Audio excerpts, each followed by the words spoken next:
members, and welcome to the first edition of the Monday Night Wars. I'm joined by my partner in crime, Sammy. How are you doing today, Sammy? I'm doing pretty good. Enjoy your day off?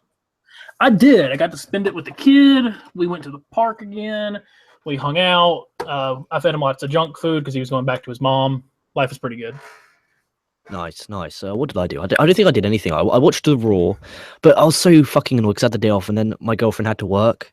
So I was like, but my nan came over. I saw my nan, saw my granddad, and it was all good. But more importantly, I watched Monday Night Raw, and then just about an hour and a half ago, I just finished watching Nitro about 5 minutes ago. Initial thoughts. So we'll start with Raw to give the show a win. And this is the January the 5th, 1998, just in case anyone's wondering and want to watch on the network. We watched January the 5th, 98 Raw and 98 January 5th Nitro, and we'll be reviewing them each and every week.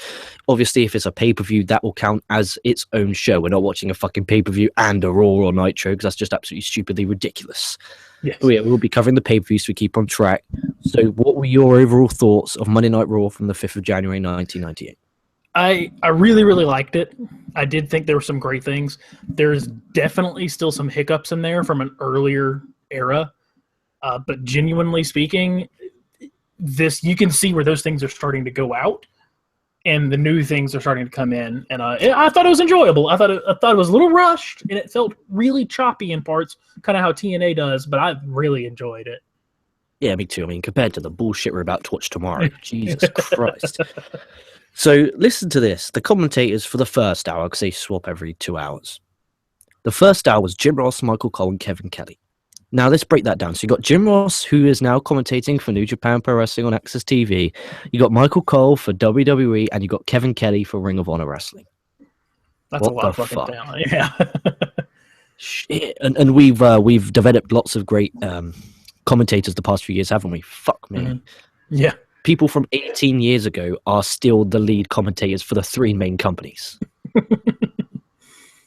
Bravo. Jesus Christ. Golf clap. Intro, theme song, and pyro, fucking perfect, spot on point. We go straight to our first match. We had Farouk versus Ken Shamrock. Farouk is with the Nation of Domination, because I think Vince is very racist. Shamrock's been going through the Nation one by one. It was Carmen Mustafa last weekend. It was D'Lo Brown 2 weeks before. And it's just strange watching Raw start of a match. Like, normally it's the 10, 15 minutes long-winded promo, and it didn't. It just start straight off the bat of a match. The match itself, I mean, both men are in the Rumble, as is Rock, D'Lo, and Carmen. Rock's the IC... probably the biggest theme going through the entire show was building towards the Rumble. And this person's in the Rumble, because that's one of the biggest things they rely on the Rumble nowadays is who's in it. There's, it's a guess. Whereas here they're going, he's in the Rumble, he's in the Rumble, he's in the Rumble, he's in the Rumble. And that's the consecutive theme through the entire night, which is, I think, a theme every week is the biggest thing Raw is missing. Yeah, there's a thread all throughout the show where you can just watch it and then it goes builds. Shamrock throws Farouk into a chair, which Karma held up. Shamrock kicks a belly to belly plus the ankle lock. Farouk taps. Farouk argues with Karma on the side. Rock and Ken Shamrock have a stare down because that's hyping the IC title match at the Royal Rumble, which at that point is not this Sunday, it's the next Sunday. So that was good. And then Stone Cold Steve Austin comes out, stunners The Rock, stunners Ken Shamrock, leaves. Dude, this guy was booked magnificently, and he looked like a badass, and he looked legitimately cool. Like, if that's today, like, that's cool. Like, that is legit cool. And it's like, you get Cena and Reigns, the number one faces in the company right now, sadly. In Vince's eyes, anyway. And they're not cool. You're like, if you walk around in a Cena or Reigns shirt, you're kind of like, there's two things that come into mind. Who's that Ponce, and who's that Virgin? Like, they're the two. Sorry, I'm sorry. I would never. Most children are virgins, so I would hope that I would look at some 9-year-old like, oh, well, he probably got his cherry pop, so he clearly can't pull for fucking Cena. Yeah, but what I would never have said that on the YouTube. But if you see a guy in a Cena shirt, he's gonna look like a virgin. Like, I'm sorry to say it. Especially over here in the States. Like, I totally get what you're saying. They're just the neckiest of neckbeards, unfortunately, a lot of the time. Nice people, but man. So one big thing, starting about how people look cool, is I got two things I wanted to say. A, Shamrock must have been better than I thought, than I remember him being. Because I never remember being terribly impressed by him as a child. but he was really good. He was really good. And so before I watched either show, I sat down and I made some quick jot notes of like, here, because LK is a lot younger than me. Nothing, no, not a bash against him, but I lived through this time in wrestling that we're watching now. So a lot of this is just a replay. It's a reminder of everything that I watched. So I jot down a couple notes that I made. I was going to say this for a little bit later, but it can help here. I was definitely a WCW kid growing up. I was a hardcore WCW guy. But I watched WWF still, excuse me. So the things I wrote down about Raw were, here's the things I remember the most. I remember there being trillions of factions, which there was through this entire show. Yeah, there was. And the second part was I remember Stone Cold stunning everybody pretty much for no reason most of the time, all day long. And that happened through this entire show. There was a reason for it, kind of. But what was the final stun count? Like 5, 6 people that he stunned? Yeah, I think it was 5 or 6, but it was for a reason. The reason is that he feels he's a marked man, so he wants to take out the competition and say, "Hey, look, I'm going to get to you before you get to me." Oh yeah, and I really like that. I love that. That's good storytelling, and the match wasn't bad either. The match really wasn't bad at all. We have a video package hyping Taker versus Shawn Michaels in the casket match at the Royal Rumble. I'm so looking forward to watching this. Literally, this is just to summarize. This did a fucking magnificent job in making me want to watch the Royal Rumble. Oh, agreed.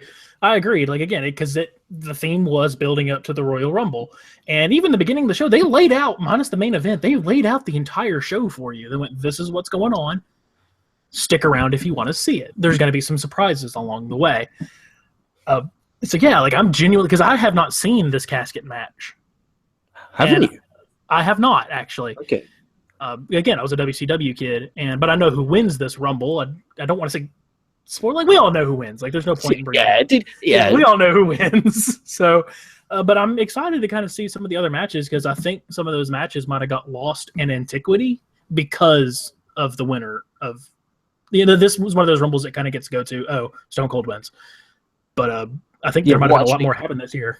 Yeah, what actually happens in the Rumble and what stories are going into the Mania and what happens at the No Way Out pay-per-view in February. And just to quickly talk about WWE before I forget, this is really fucking weird, but the months I'm actually a real mark for, the one that I know the most about is December 97 to March 98 because basically I had them on VHS tape. I have the Nitros and the Thunders on the VHS tapes. So they're building towards that Thunder. I have that Thunder on VHS tape. It was recorded, so it's not like a proper VHS tape, but if you know what I mean, when they on the old VHS box where you could record the programs. Yeah, but it's only that 4 months. So once we get past March, I have no fucking idea what's going on. But yeah, back to Raw. I'm actually like, obviously when we do the Rumble, we're not actually going to do Nitro at the same time. It'll just be that one episode. But I'm actually really excited watching that show. And while I was watching that hype video, I'm like, fuck, I just want to fucking load up that Rumble on that one. And this is the weird part of the show. Okay, so Jim Cornette comes to the ring. Jim Cornette. What the fuck was this? This is what's funny is they're at this time where they're changing. They're revolutionizing, whatever the fuck you want to call it. And it's like, okay, we've got evolving, perfect. Hit the nail on the head there. And then Jim Cornette comes out and says, "No, we need to be more tradition." And I'm like, I hate Jim Cornette so much. He's like, there needs to be more tradition. And says the winner of the next match will be the NWA North American champion. And I'm like, oh my God, like, who's going to come out? Like, what jobbers? And then Barry Windham and Jeff Jarrett come out. Oh my God, Jeff Jarrett's singlet, like, what the fuck are you doing? That singlet is more crazy than Global Force Wrestling. To be fair, though, the work rate for this match was pretty damn high. Like, they non-stop worked. It was pretty damn impressive. I mean, I really liked the match. It was just, I was so fucking confused because apparently there was an era in fucking WWF where they went, we'll work with some other promotions. You know, like they quote work with Evolve right now. And by that, I mean, they steal talent from Evolve. But yeah, this whole segment just was fucking weird to me. Like the wrestling was good, but it didn't make much sense.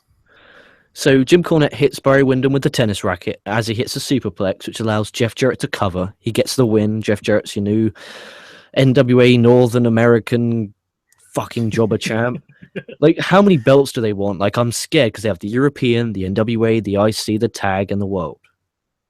I have a feeling we may never see that the NWA belt ever again on the show. I don't remember seeing it. But then again, I didn't watch it on Raw. I remember seeing it in Unforgiven 98. If I'm correct, I think it was JBL versus or Bradshaw versus someone. I really can't remember. That was probably just my mind fucking around with me. So Jeff Jarrett's doing his Ric Flair-esque strut. And then Austin comes out, stuns his ass, does the Ric Flair strut, and sticks his middle finger up at him, and then fucking gets the fuck out of there. Unbelievable. And that also announces that Jeff Jarrett's in the Rumble. Brilliant. Because he said, yeah, he's going after people that are in the Rumble. So this does a couple things. It says Jarrett's in the Rumble. It says that he said that Stone Cold sees him as a threat, and that Stone Cold is the coolest motherfucker that has ever walked God's green earth. You can show that to anyone. You can show that to anyone of any generation. You're going to say, that guy's cool. He's the man. Like, fuck. How would you go from that to what we have today? It's quite upsetting. It's very upsetting. The thing is, when we watch Raw tomorrow, we're going to think it's 10 times worse than everyone else because of what we just watched. Oh, yeah. Damn it. Then we have a backstage interview of Ken Shamrock. Oh, my God. Shamrock says Steve Austin's a marked man. He is, and he touched upon this, I think it was on Friday in the TNA review, that guys like Lashley, guys like Brock, they're scary physically, but when they talk, you kind of laugh at them. This is Ken Shamrock to them. He's like, Steve Austin's a marked man. I'm like, oh, please. I'm going to get him, yeah! Because there was a point in time when I was a kid where MMA was new. Like MMA was, or like UFC was it was revolutionizing new thing. It was, no one knew what it was. It was still pretty underground. And Ken Shamrock, for a point in time, was like the baddest man around.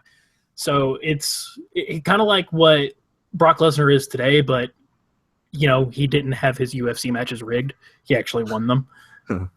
UFC was also really weird back then. I don't know if you know this or not. The beginning of the UFC, it was a tournament all in one night.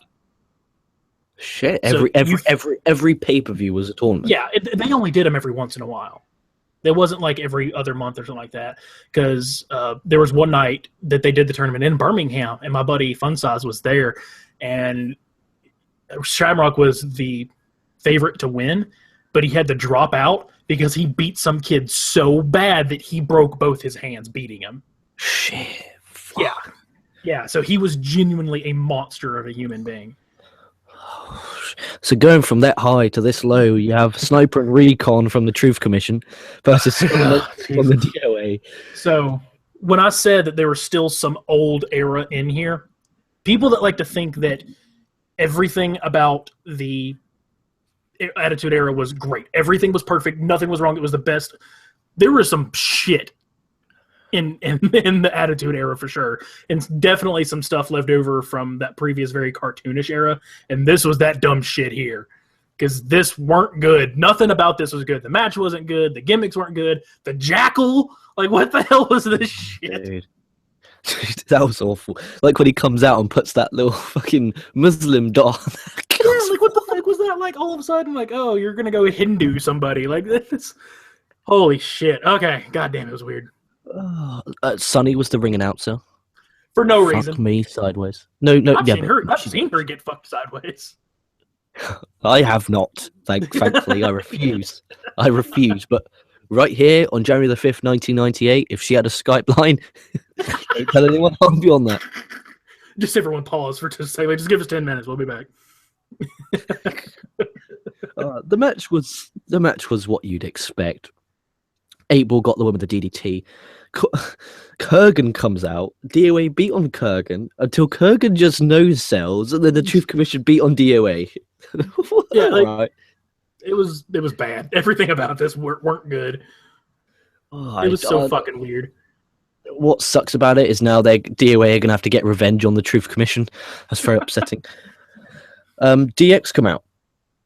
Shawn Michaels at this point is the WWF World Champ. You got Triple H. Dingle boy. He is beautiful belt. Triple H is the European. The Intercontinental was The Rock. tag team and the New Age Outlaws. So they're your champions. And obviously Jeff Jarrett's your new NWA Northern American champions. Yeah. So they come out. Triple H cuts a promo on Owen Hart saying he's... What have I... Oh my God, I've slaughtered. Absolutely. He's now the hunted. And invites him out to the ring. Owen's on the Titantron. He threatens both Triple H and DX, says he's not an idiot. He's not going to, come to the ring because Michaels is there and Chyna's there. I'm going to get pummeled. Triple H then pretends to be scared and threatens Owen and tells him to watch his back. I kind of like that. It was kind of a waste of time, but... It was, because all it's really doing is building up to that match. But you do need that. And even in his day, and until very, very recently, fucking Owen Hart has been criminally underrated because of who he is. Good God. Like, I genuinely, really unpopular opinion here on the show, so send all your hate mail to LK. I think Owen Hart might have been better than Bret Hart. I think they're both just as good as each other. I think Bret's the better talker and Owen's a better wrestler. God, they were both so fucking good. And, and there's kind of being like a renaissance with realizing how good Owen was. And I think a lot of that has to do with Kevin Owens, truth be told, because he's made it very abundantly clear that that was his hero. And that's where he gets a lot of his stuff from. So I like, excuse me. And then the WWE is doing a lot for him nowadays too. And he needs to be in the fucking Hall of Fame. But that's a whole other can of worms. Dude, we could literally go on about 7 pages of people who should be in the Hall of Fame who aren't. Yeah, it's awful. And several people, there's people that are in there right now. I'm like, how the fuck are you in there? And Owen Hart, or God knows who else isn't. Jesus, insane. Christ. We're now on the second hour, so halfway through. King and JR are now on commentary. Thank God. Oh, then you have Savio Vega from, of course, another faction of the Los Barricas. Of the faction era. Versus Owen Hart. Triple H did cost Owen Hart the WF title last week, which is why Owen Hart is going after Triple H. Owen Hart, I've just got written on my notes here. He's a good, smooth, just a solid wrestler, and he reminds me of a lot, and this is a great compliment, of Daniel Bryan. Oh, yeah. And I think Daniel Bryan's been pretty open that he really liked the work of Owen Hart. Owen Hart made everything he did. It was weird, because he made everything he did look simple, but incredibly effective. So when he sold, yeah, it looked like it came naturally to him, but he sold like a beast. When he hit a suplex, he made it look easy, but he made it look like he was trying to hurt somebody. He was he was peanut butter smooth, man. He was so good. Definitely one of the most underrated wrestlers. Like now, obviously now, because we'll be covering 1998, I hope we just get some really good hidden gem Owen Hart matches. Yeah. And this wasn't too bad. DX come on the ramp. Barricas are all ringside. Owen Hart is in the Rumble, the commentators point out. Referee distracts. And then on the outside, the Los Barricas attack Owen Hart. Another ref comes out, and I love this. They send the Barricas to the back. I love that. Because it shows that the referees are like they're a community in an essence, and they're all backstage watching on the monitor because they care. And they care about the well-being and the law of the rules. The rules are important, and they stick by it any means necessary. I really did like that. Hart gets the win with a roll-up. Hart goes to attack DX, but the Los Barricas beat him and basically carry him all the way up to the ramp. I think there's a basically to it. They fucking damn near anything but hog-tied him and carried his ass up the ramp. And then they got Triple H, who got out of the wheelchair, and he just pummeled and pummeled and pummeled.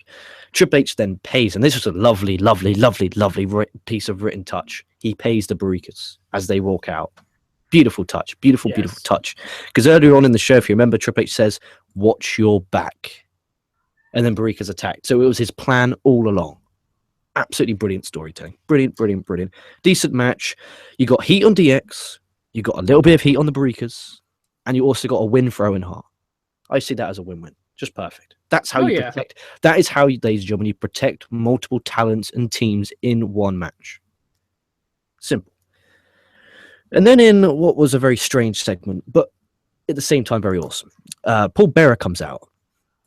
He looks like he hasn't slept in. It was legit, and it reminded me of just how great managers can be.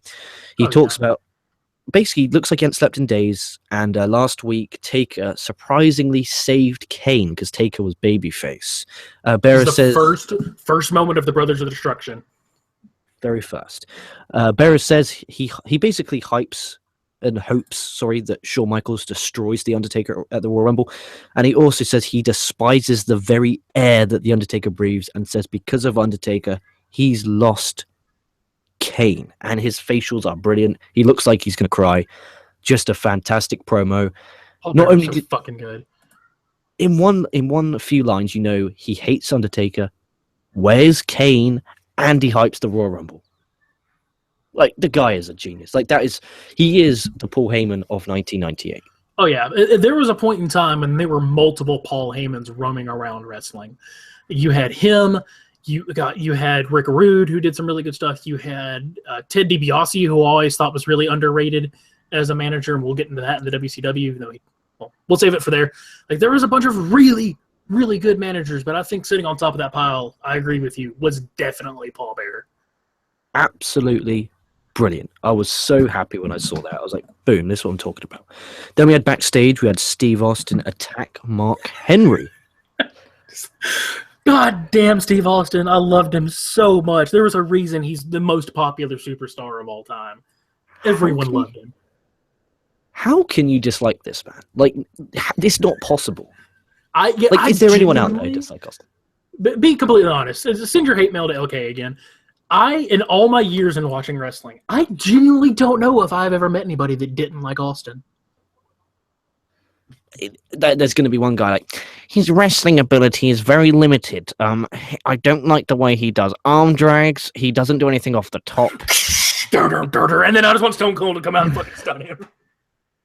He's very one-dimensional. He relies on the stun.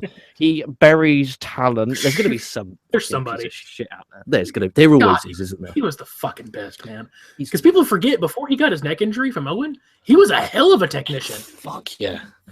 Hell of a technician. And he admits, I changed my style because I got hurt. Because that's what you fucking do. That a lot of talent can't seem to understand today, Seth Rollins. I fucking love you, Seth Rollins. Dude, you had a catastrophic knee blowout. Change how you wrestle. You don't have to wrestle to get over every night because you're over.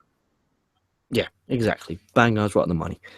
Video package now highlighting Mark Mero degrading Sable because he's basically jealous of her success and popularity. Tom Brandi has beef with Mero, and last week Mero attacked Brandi with a chair. You could have called, like, I remember Miracle Mark Mero, or Mark Mero, Marvelous Mark Mero, excuse me. This other guy, you could have called him Man That Wears Trunks, and it wouldn't have changed anything about this story. He was fucking a cardboard cutout. He was the Austin Aries of 1998. Oh, don't be horrible to the guy.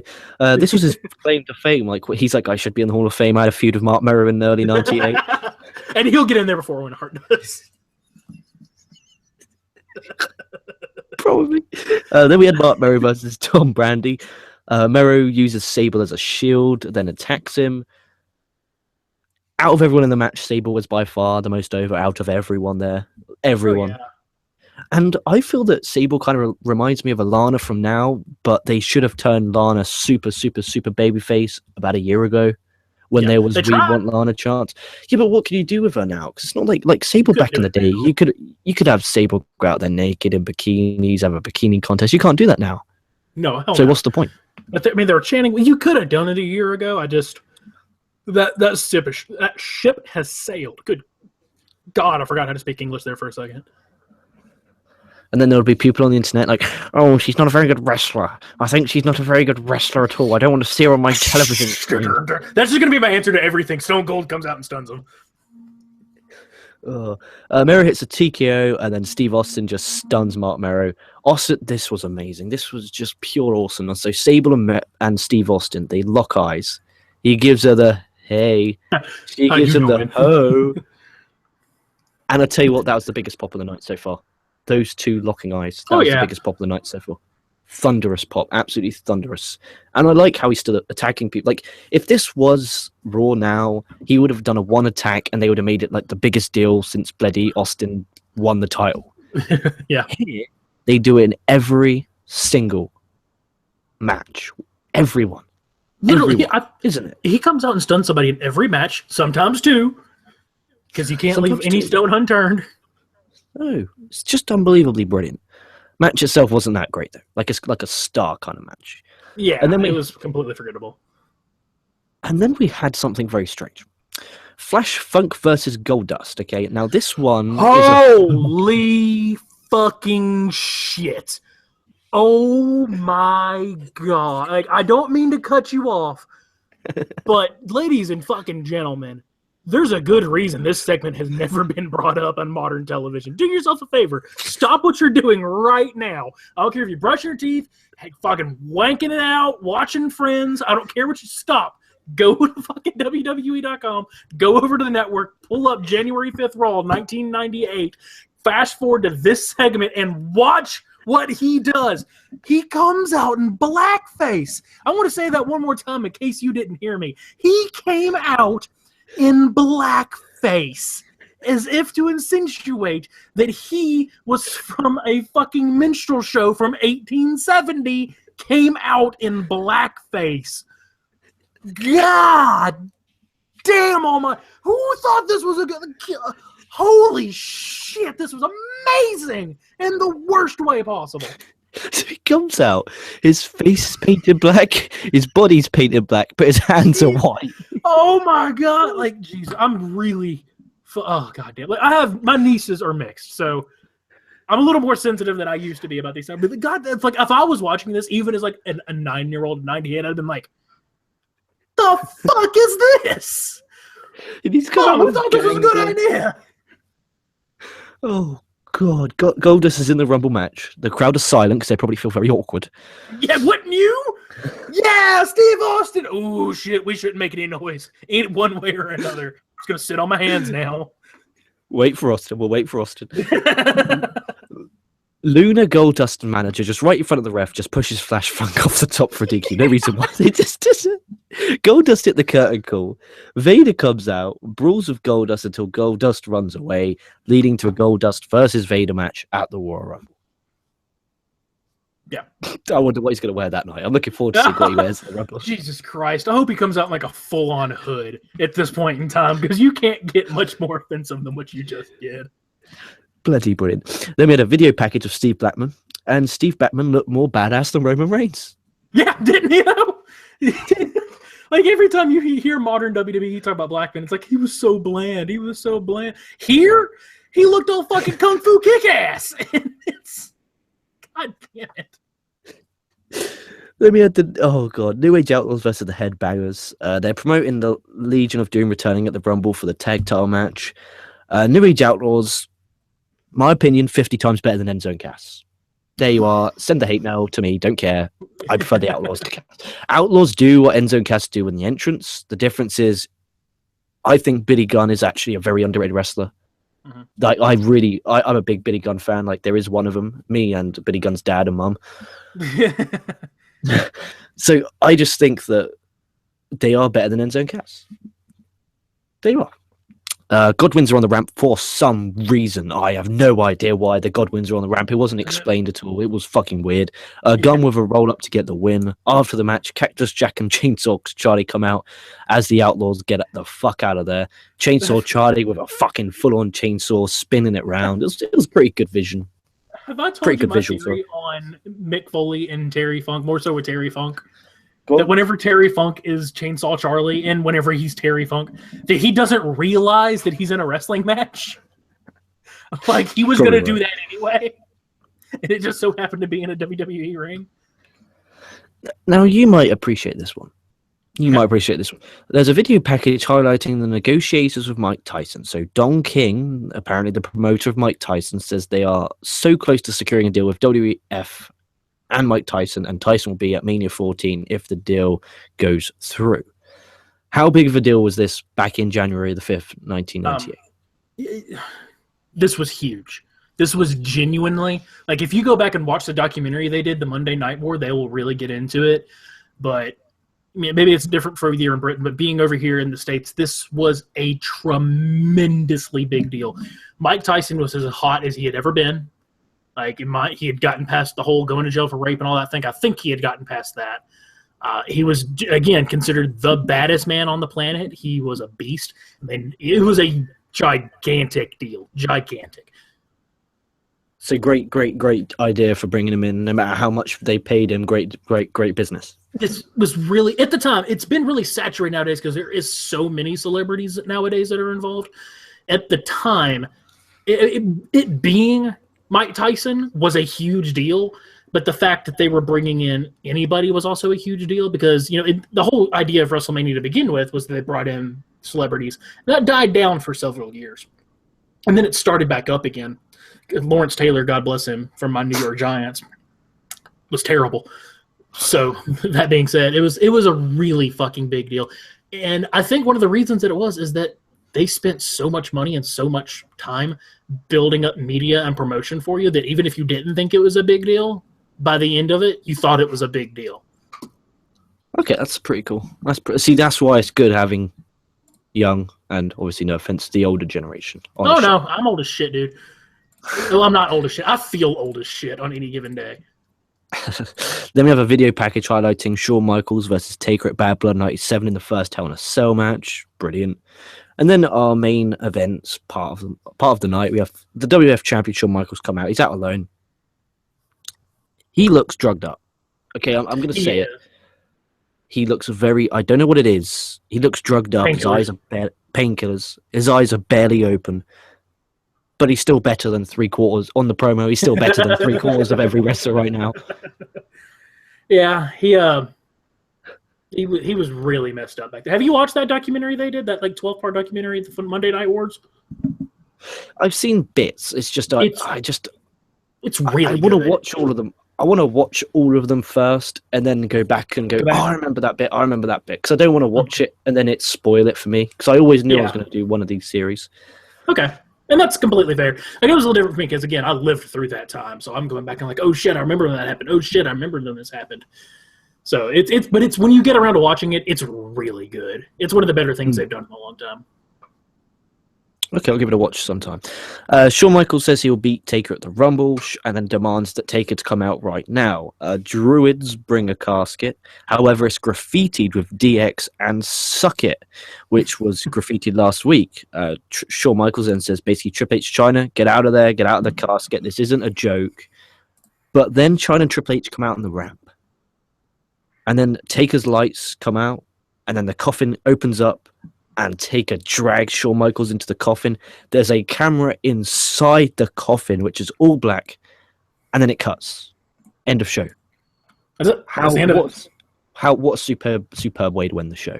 Absolutely. It was a great way to end the show. I thought him trying to China and Triple H, get out of there. I thought that felt a little juvenile myself, but just cutting to black was great.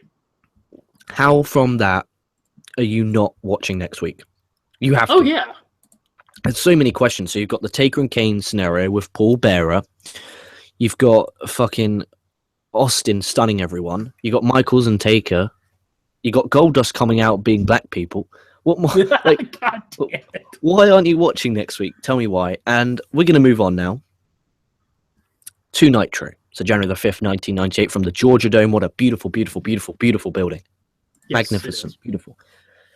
So we start off with a limo, or two limos appearing. The NWO come out, and it's the commentators do a great job in teasing tension and problems within the NWO as we cut to the intro and the pure awesomeness of the intro and pyro. And what a fucking intro there is. Again, so I made a couple notes going into this. I told you about my WWF notes. My WCW notes were, I remember NWO versus WCW being the best story that I've ever seen. I remember Goldberg. And I remember my favorite thing about WCW was the Cruiserweights and the Lucha, which is why I'm such a Lucha fan to this day. And this fucking show absolutely did not disappoint on any three of those points. No, Monday Night Wars here, we're going to have a tally after every show. My opinion, just straight off the bat, WCW 1, WWF 0. Yeah, oh yeah, absolutely. And so think about that.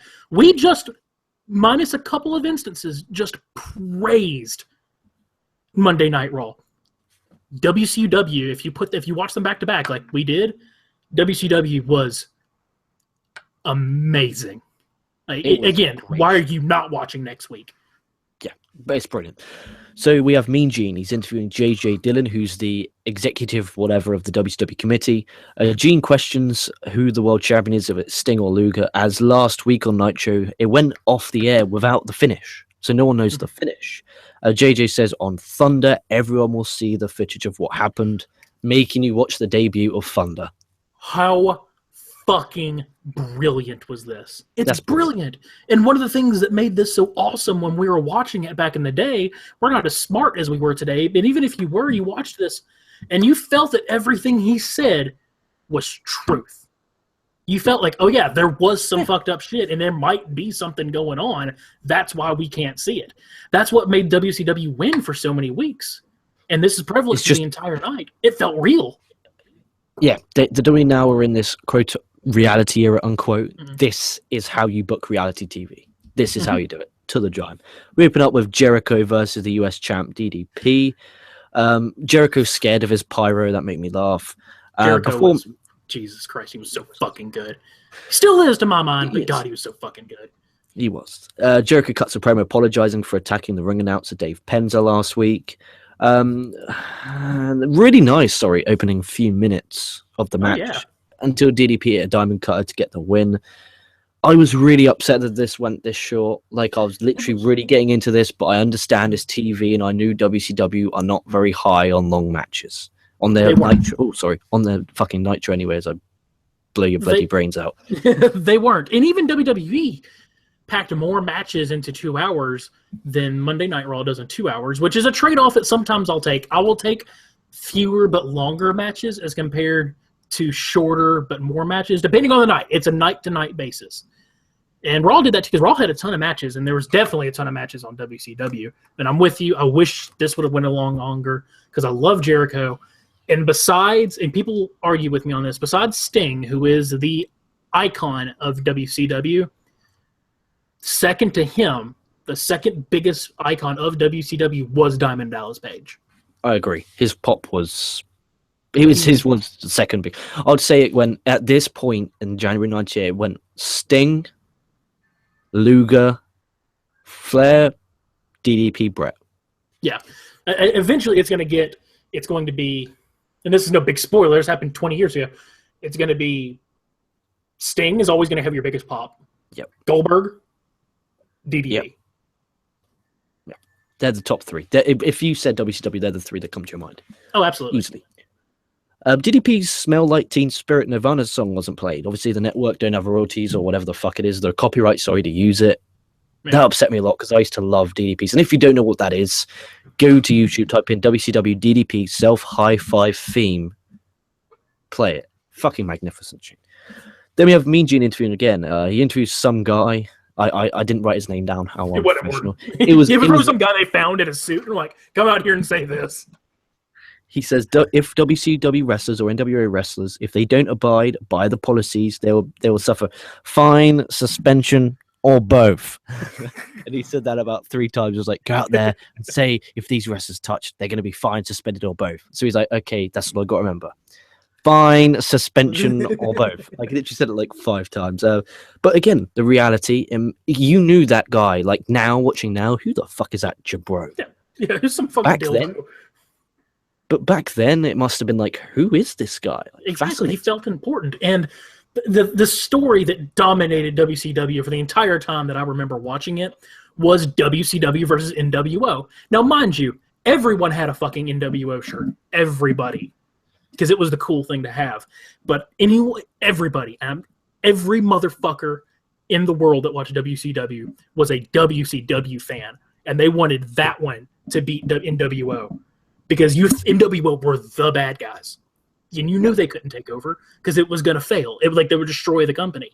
And that's why, even though the match sucked, it was such a savior moment when Sting won. Because it was like it saved the belt from them. And that's why to this day, takeover stories are my absolute favorite wrestling stories to tell. It was masterful. And they did it so great here. And now they're starting to tease with the beginning. And a little later on, they're teasing the forming of the Wolfpack, which people really shit on, but I was super into when I was a kid. Man, God.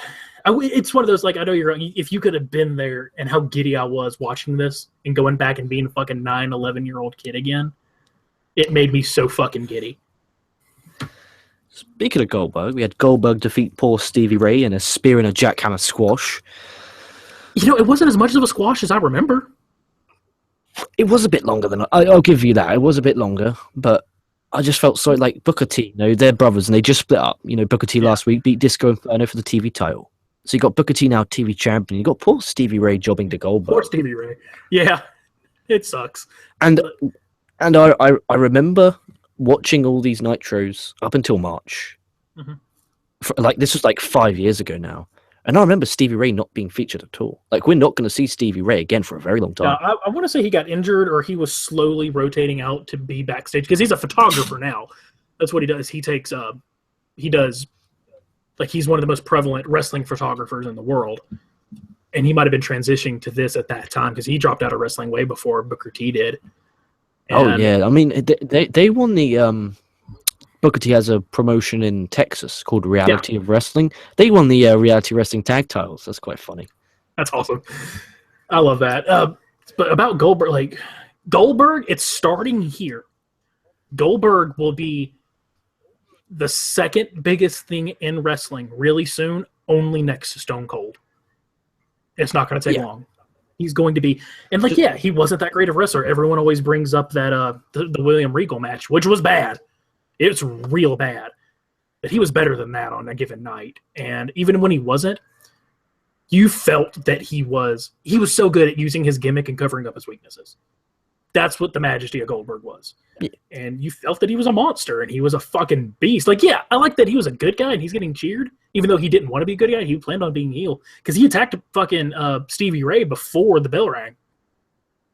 Yeah, but it's a different time and a different era where they're going to, because it's all teenagers with testosterone, so they're going to think, oh, yeah, that's badass. And this is the late 90s where everything on TV was pushing the envelope. Everything. Oh, dude, what have we got now? Garbage. We've got garbage.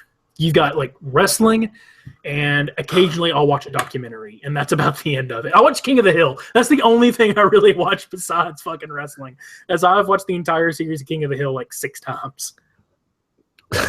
I watched Game of Thrones, but that's finished now for a few more months. That's upsetting. There's literally, I couldn't name you one TV show I currently watch. That's how sad it's got. I watch The Apprentice on BBC iPlayer every now and then, but I did business design in school, so I like watching how the business all works still. But enough of that bullshit here for Nitro. John Nord versus the Barbarian. Dude, I fucking enjoyed this. I'm sorry, I actually really enjoyed it. Dude, I swear to God, I give it 2 stars. Legit, so they come out. These guys are fucking machines. They just start exchanging strikes, shoulder blocks, kicks. Nord hits this stupid elbow to the floor. They exchange whips to the barricade. Nord grabs Jimmy Hart. Barbarian hits one of the dirtiest big boots I've ever seen in my life, hitting him so hard straight in the face, sending Nord to the floor. Nord applies this camel clutch where he yanked back on the Barbarian's neck, where the Barbarian tapped up. It was brutal, and I love it. I may be the only person alive who loved it, but I loved it. Yeah, it wasn't if you take it and how I'm watching it, where it's okay, that was, I don't remember that, so it wasn't important. But if you watch it, because I'm trying to watch this I'm watching them for the first time again, and it's literally impossible. I cannot do it. It's impossible. But I mean, it wasn't bad. And what the fuck was Nord wearing? When you say his name is John Nord, he comes wearing sunglasses. He's gonna have a t-shirt, and then he's gonna have Viking furry boots. It made no fucking sense. Eric Bischoff comes out. It's him in the ring. Bischoff claims there is no problems within the NWO and claims Hogan beat Sting and he should be world champion. And you'll be able to see that on Thunder. Great job promoting. And he also claims he beat Larry Zbyszko at Starrcade and calls him a fat man. Man, nobody since or before, well, at least since, because I really didn't watch a whole lot before. This was the beginning of me starting to watch wrestling, honestly, cognitively.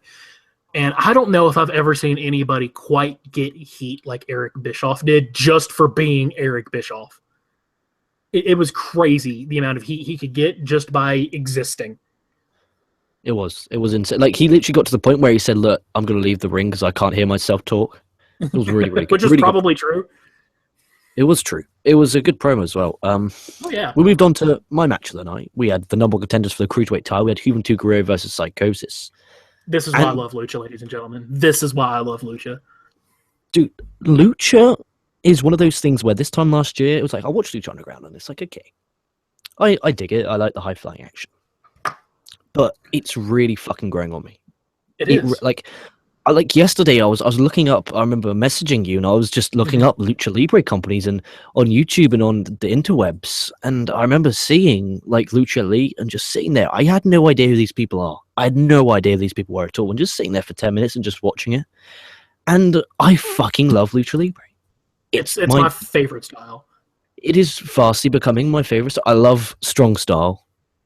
As you could tell by loving John Nord and Barbarian, just two brutal beasts. I do love strong style too, but to be completely honest with you, I much prefer British strong style as opposed to like a Japanese strong style. It depends on the crowd. I think it all depends and who's involved. I reckon it's the crowd and who's involved, because an English crowd can be we can be pretty drunk at times, especially at these progress shows. A progress show, you got to get pissed. So I'll run through some of the spots. Juventud hits a running corkscrew over the top to the floor. There was no "this is awesome" chants or WCW, WCW. Like there was none of that. It was just loud. The only place pops. that works is ECW. Yeah, because they're rabid fans.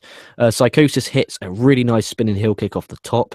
Juventud goes for a crossbody, but Psychosis in midair hits a drop kick. Psychosis in the spot of the match goes for a power bomb, and in just the sweetest, most just special, just it was fucking brilliant. Juventud a DDT out of a power bomb, and it made me mark the fuck out. It was fucking incredible.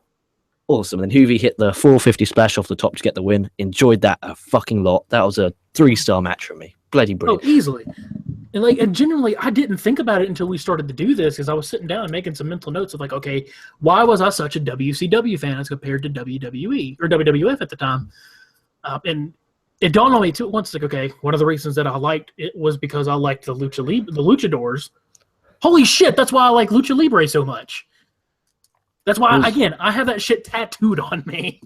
It was. I see why now. It's one of those things where you just got to you got to understand that there is no psychology most of the time. There is no selling. No. Like in this match, there was no selling. But fuck me, was it fun? That was fun. Yeah, it's ridiculously fun. It's pandering to the crowd, but they did a really good luchador can pander to the crowd in a way that you're behind him. It doesn't matter. Like again, a lot of other people pander to the crowd, and you're just like, whatever.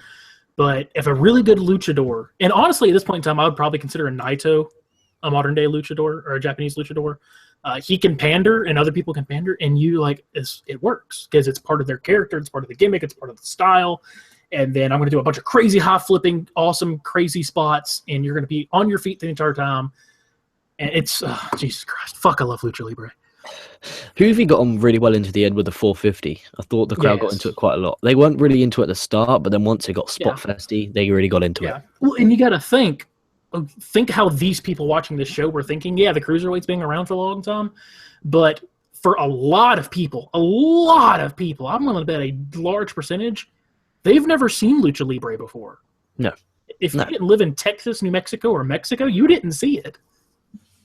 Maybe Southern California. We could probably credit WCW to bringing Lucha Libre to the world, like as in worldwide, like America and England. Yeah, definitely, because I mean they stole them all from ECW, but without WCW, you don't get the worldwide Lucha style. No, so credit to them. Hour 2, Bobby Heenan is now on commentary. Nitro goes come out and be sluts. Mean Gene. Hold on, I'm gonna pause. I'm gonna take Sammy's pause for just a second. I gotta make this note.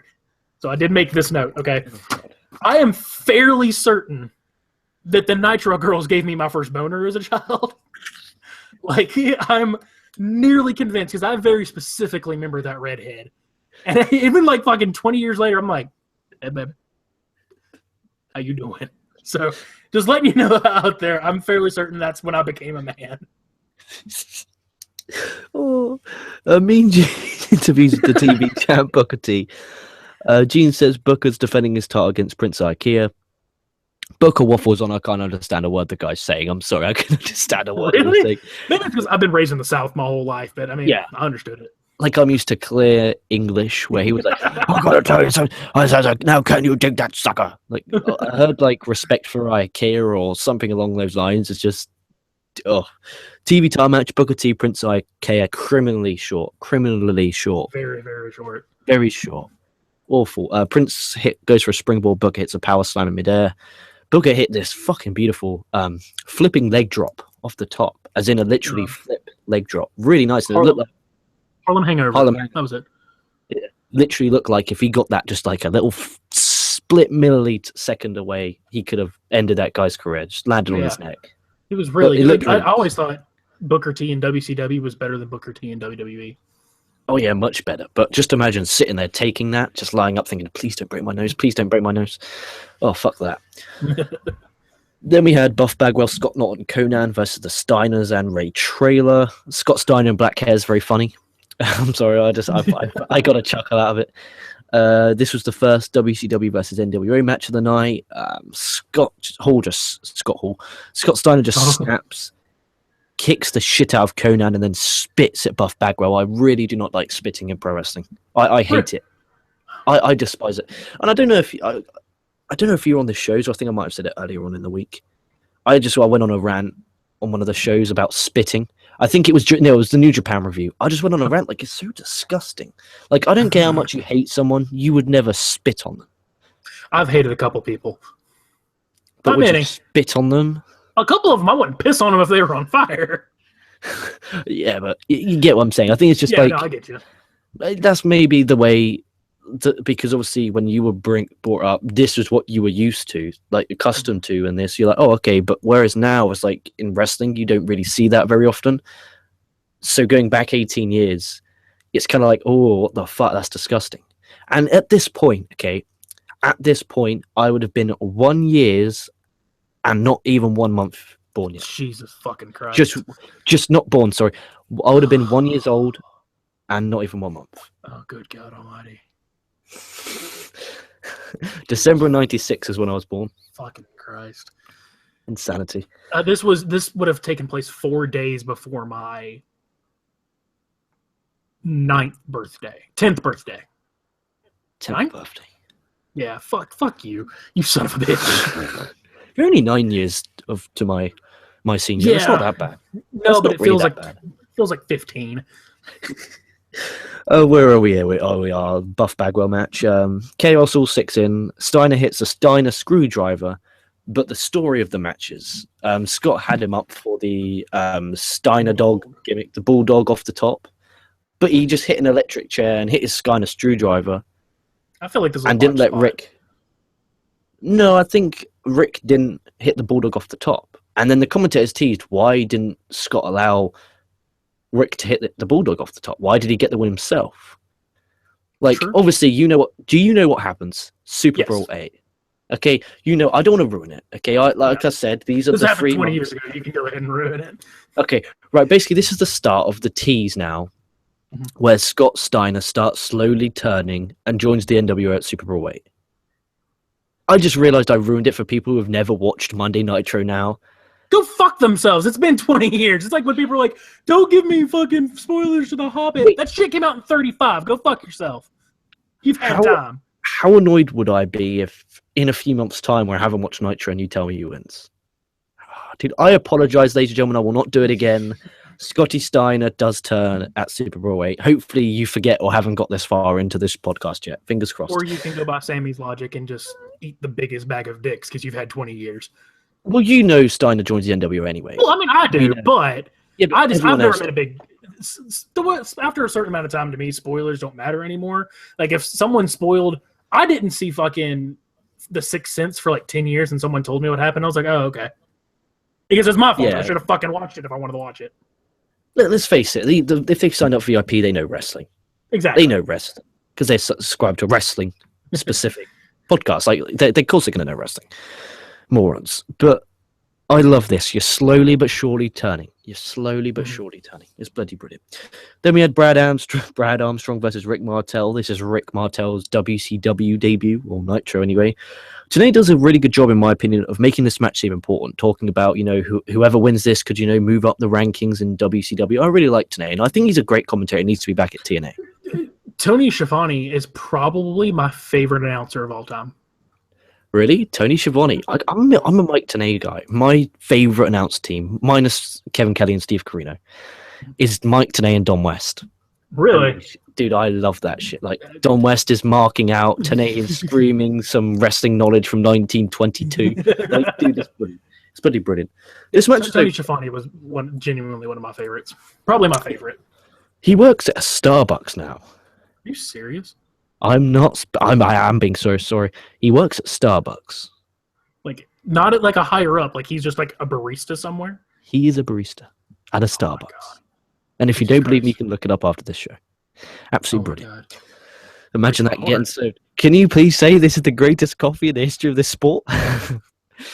You got Martel. He's in great shape. He applies the Quebec Crab, Brad Taps. Pretty much a squash match. Pretty much. But Rick Martel looked good here. He looked really good. I'm interested to see where they go with him.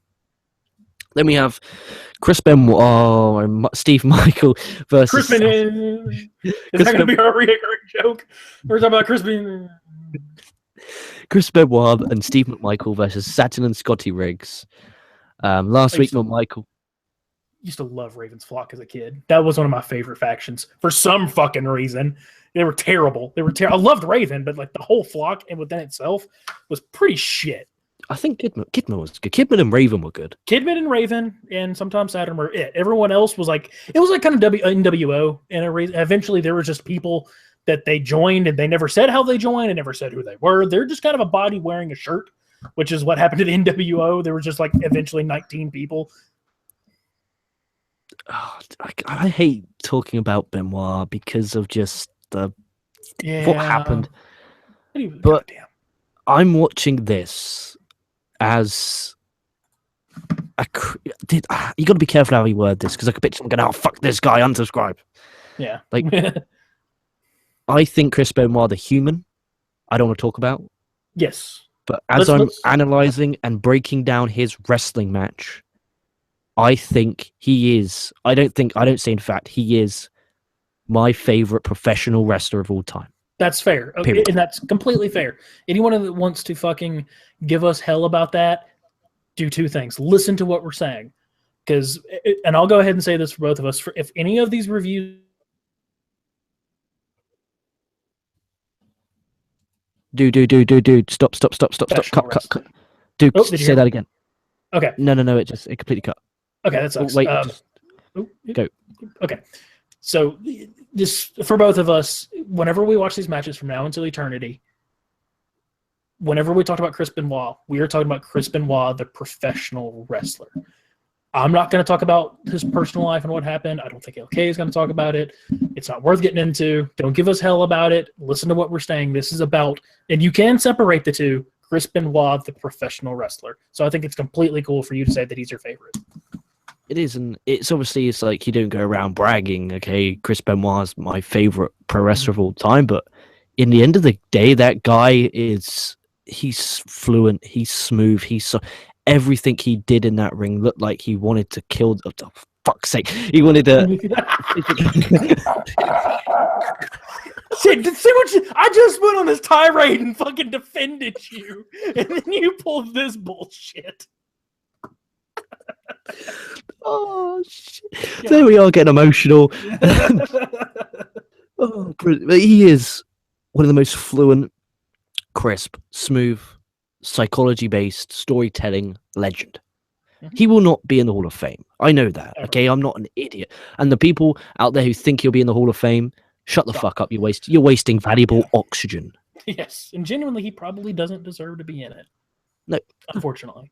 He does not deserve, because of, it would look bad on the company. Like, maybe in like 100 and maybe 300 years, he may be in there. But in our time and your time, listening right now, it won't happen. It will not happen. He may go into a wrestling Hall of Fame, but it will not go in the WWE Hall of Fame because no matter how great matches he had, he will always be remembered to the casual eye as the guy that killed himself and his wife and family. And it took me a while. Imagine I was 11 at that point, going on online, and I remember that specific day, and my cousin said, because he was a bit older than me, he said to me at school, he said, "Did you hear about Benoit?" I'm like, "What do you mean, do I hear about Benoit? What's he done?" Because obviously I was at the age where I couldn't stay up and watch pay-per-views because pay-per-views are 1 to 4 a.m. So I waited the next day. So I had to wait the next day to watch it. It was Vengeance Night Champions '07. I remember it clearly. So it was just after school broke up. And he said, "Yeah, Benoit." I was like, "Oh, thanks for telling me the spoiler. He wins the ECW title." I was like, "No, he didn't wrestle." I'm like, "Why?" And he said, "Go home, go on the internet." Oh, I remember going on the internet, going on the old W.com, and it said, and just the feeling of just, that's your hero. At that point in time, had the news broke that what had happened, or just that he had died? It was the whole thing. Gotcha. Knowing that's the guy that from the very first ever wrestling show I watched in Royal Rumble 2001, Benoit and Jericho, I would say, is the match that got me hooked on pro wrestling. I owe everything I have now to that match. If that match wasn't good, I would have stopped watching. And it was spectacular. And then to see your hero, the guy you've looked up to, the guy you respect, the guy you had shirts for, do that, you get questions like, okay, is what he done wrong, or was that right? Is this part of the story? You're 11 years old and you're on WWE's website and it's saying that. Are you thinking, is that part of the story? You're 11 years old and you don't know what to think. And then Vince comes on Raw saying, and then the next night he's saying no. And then now he's erased from history. Dude, we got deep there. That's going to be a clip. There's no way I'm not uploading that clip onto the KocoSports YouTube channel because that was fucking spectacular. By all means. But the match along itself, with the blackface thing, because I demand that somewhere make it in there. So yeah, Raven basically comes in. He hits DDT while the ref's distracted. Saturn covers to get the win. This sets up a Benoit versus Raven match at the January pay-per-view, which is sold out. And I remember that being one heck of a match. Benoit and Raven. Yeah. Raven, another, I want to say criminally underrated, but he's definitely a forgotten wrestler because he was pretty damn good. People discredit him just because he came from ECW. But the motherfucker could hold his own. And of course, Benoit is, much like Owen Hart, is just smooth as peanut butter. Everything he did was just fucking smooth. Benoit and Owen Hart, why didn't that happen? That's so upsetting. Because the world is a cruel place sometimes. And whatever afterlife you happen to believe in, somewhere in your afterlife. I got really, really drunk one night right after Dio died, and I felt a lot like Dio, like you felt towards Chris Benoit. And I was in college. I got trashed, and I sat this poor pledge down in our fraternity, and I was like, here, and I just handed him a notebook and a piece of paper. I went, write down every fucking thing that I say. And I got trashed and just made up this religion called Dioism, that when I'm about to throw out a bunch of big fucking terms. When Dio died, he didn't die. He had to gnostically shed his mortal coils so that he could go reign supreme in Metal Hala, which is where metal fans go when they die. And you can see every band doing every set list you've ever wanted to see at the biggest festival you've ever been to. And I do believe the quote was, "The pit is eternal and the beer is endless." Somewhere in Metal Hala, when I die, there's going to be a TV. I can go and sit down by myself away from this crowd, and I can watch an Owen Hart Chris Benoit match. That is the ultimate. This is now the ultimate fantasy match. Benoit and Owen Hart. It's one of mine for sure. Damn. Then we have Ric Flair come out. We'll move away from Benoit. Benoit's aside. We'll cry about him next week. So Ric Flair comes out. He looks like he's fucking on something. He's fucking hyper as shit. And you hear like bad things, okay, about the top guys in wrestling. You hear bad things about The Rock. You hear bad things about Cena, Triple H. But you never hear a bad thing about Ric Flair. No one dares to say anything bad about Ric. Obviously, some of the bullshit lies he says. But would you? I've never heard anyone disrespect Ric Flair's wrestling. Ever. Not once. Really. Not once. But back to the story. Flair is high. Flair tells basically he talks how basically can Bret call himself the best there is, and it offends him. Bret Hart comes out, he has pyro, and that's fucking weird. They have a handshake. Flair wants him to say, basically is saying with him in the ring. Hart says he is the best there is, the best there was, and the best there ever will be. And if you have a problem with it, too bad. That was a great line. Flair says not even in his heart does even Bret Hart believe he is a better performer than him. They carry on talking trash. It's back and forth. It's brilliant. And then Mean Gene screaming, "That's gotta get it. We gotta cut to commercial." I'm like, no. Damn it.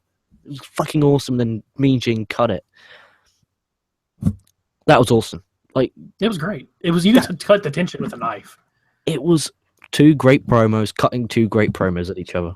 It felt real. It felt like they had a problem with one another. They did. Bloody brilliant. Then we had a main event, Randy Savage, Lex Luger. We touched on this, I think it was Friday or Thursday. Michael Buffer was the ring announcing, give it that big fight feel.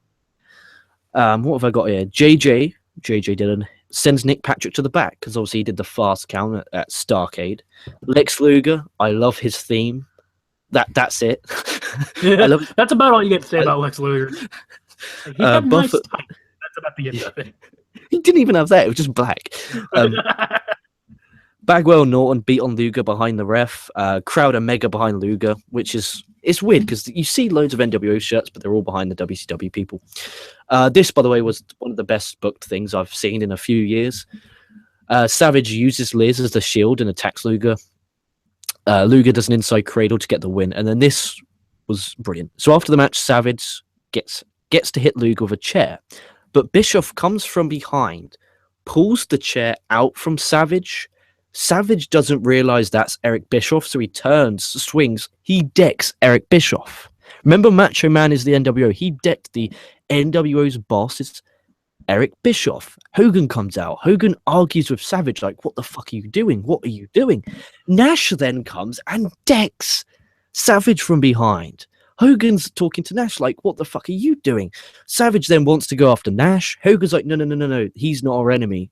That's our enemy. Point to Lex Luger. All four, that being Hogan, Savage, Bagwell, Norton, jump up on the apron. Luger's alone. Sting runs down to the ring to make the save for a tremendous pop, and then they fight and brawl as we cut off the air. And I'm thinking it cannot get better than that. That is how you write off a weekly television show. Absolutely brilliant. Brilliant. It's great. And again, I'm reliving a lot of this. And I love faction versus company takeover stories. It's my favorite story that you can tell in a wrestling ring. And again, when this shit was happening, you felt it was real. Like, you felt like there's dissension amongst the NWO. Because, again, this is starting the Wolfpack. It's going to come on down the line, but it's in the works here. And Sting comes in as your dark superhero. And that's one of the reasons to do so. It was just, the storytelling was so fucking good. And again, there's tons of NWO shirts, but nobody had heat like the NWO. As a whole, the NWO had tremendous heat, and everybody was a WCW guy at the end of the day. Because you wanted to see the company succeed. So overall, I give WCW the point. So WCW is 1-0. Do you give WCW the point? Absolutely. Round one is going to be, if we're doing round by round, round one, WCW. Oh, Jesus. Could you imagine in 2001, it'll be Monday Night Raw 700, Nitro 5. But no, this was too, like, I would recommend to watch both. I would recommend to watch both. Like, if you have a spare few hours, like what I tend to do is with the network, because I feel like, because I pay, I kind of want to get the most use out of it. So when I go to bed, I have it on, like I put something fucking random on. Like I always just, like right now we're in Survivor Series, so I watched the opening 2 matches of Survivor Series 2015. I'm going to work my way down. So I actually recommend you guys, if you're like out there and it's like you're struggling to sleep, just turn it on, turn your network on, and check these shows out. They were great. And to compare and contrast both shows, just quickly, because I know you've got to go in a few minutes. Yeah. I just think Nitro feels more real. Raw is getting there. It's still a great show. There's still great threads, but you can see potential in Raw, and you can see Nitro just how the fuck is it going to get bad with the amount of talent they've got. But there is no stars being built. That's what initially killed. And that was one of the questions I wanted to ask you here is, if he wouldn't have got roadblocked, and if he made just a couple of different decisions, just a couple, do you think that Bischoff could have won the Monday Night War? I mean, it's difficult now because I don't really know some of these roadblocks, and cause obviously I haven't watched it past March '98, but they just didn't create start. Like, he created Goldberg, Booker T. That's one thing. Apart from create stars, and a lot of what killed WCW wasn't in ring.